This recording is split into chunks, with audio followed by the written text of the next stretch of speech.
Hey everybody, I think I finally got myself situated. We are going to be talking about appraisal gap clauses today. Last week we talked about VA loans and appraisal conditions and Tidewater, and so we're going to continue the theme. So our market is really being competitive again.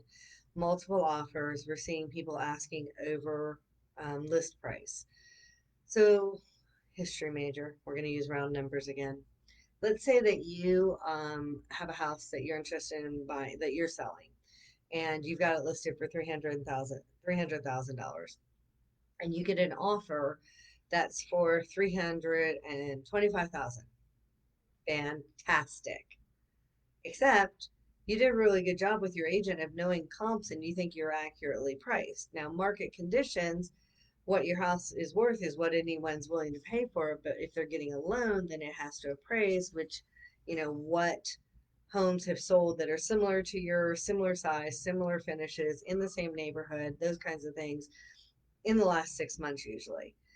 So if you feel that you've got to accurately price, you're like, there's you're going 25,000 over asking price. I'm not sure. And even maybe if it's a little less than that, but appraisers maybe at that point have started to push back, then you can do an appraisal gap clause. Sometimes we see this happening with when buyers are needing closing costs for the seller to pay, so that they're essentially rolling them into the loan. So um, let's say that it's the 300,000 and they're asking 325,000, and they wanted some closing costs because they want to save some of their money to maybe put in new carpet or something like that. So an appraisal gap clause says that the home, if it appraises at or above list price but does not meet purchase price, buyer will make the difference between the two.